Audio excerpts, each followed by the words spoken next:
rise up to knock 'em down. It's the way we keep our high, moving like a hurricane. What's up, domino community? Welcome back to the Pastel vs Vibrant Screenlink behind the scenes. This is part 4, and today we are working on probably the most ambitious project of the Screenlink, and that is a giant butterfly. Now, this, it may sound quite self-explanatory, but well, there were a lot of steps to get this through. So first of all, we can see that I'm laying down these 3 lines and then 2 on top. I forget the name of this trick, but it's like where there's 1 line down the middle that doesn't fall, and then the 2 on the outside will allow the 2 on top to fall in those directions, which will allow the wings to then move. Also for the antennae, we can see I've done something slightly weird. We have a clear line and then some mini dominoes on top to make it look thinner. The ends of them are also made up of domino fireworks to give the square shape kind of thing. I know it isn't a square, it's more a sphere.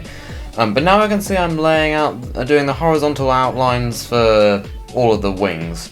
And while even laying this out flat was extremely challenging to get perfectly symmetrical. And this is a good time to mention that, well, the colours are not going to be symmetrical, because obviously we've got to stick to the theme of the pastel and vibrant colours. However, the tricks on each side ended up being pretty similar. I'd say it was challenging to get it perfectly in line. But well, I'm starting off with the pastel side over here because I have less of those, and then, well, if I started with the vibrant, I may not have enough of the pastel. But well, first of all, here we got like the curvy line in mint. And then in the powder blue, there is some Bermuda triangles and also backromo. Sorry, I also forgot to mention that the reason why I'm doing the outlines like that is because A, I don't have enough black dominoes to, well, fill the hole in the thing in as sideways dominoes.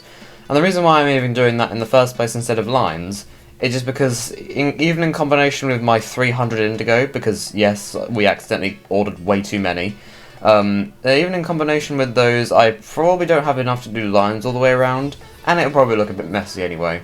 But well, we've now got some lilac tricks coming in. We're starting off with a big field of fainters. I've not seen this done before, but it's quite an interesting concept, which I may come back to. Just because I feel like you can have some cool reveals and things. Then we've just kind of got a field of triangles, and here I'm just placing a few too many 3-2-1 towers, because it's a very simple trick and it adds a lot just by that small extra bit of height. And finally we have a dotted line just because that's more dense than a regular one.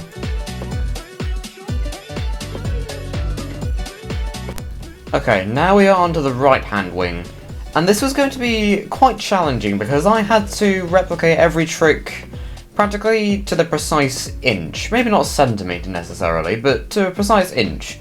And I think, well, if I'd done the exact amount of dominoes, the exact same amount of dominoes on each side, but I think the difference here was that, well, first of all, the starting lines were at varying distances to the dominoed field starter. And also, I couldn't space them exactly the same distance apart. Like sometimes they were, I think on the right hand side a lot of it was a bit closer, but then the fainters that I ended up building in green ended up being way too far apart. I had to do a bit of adjusting of that later that you'll see.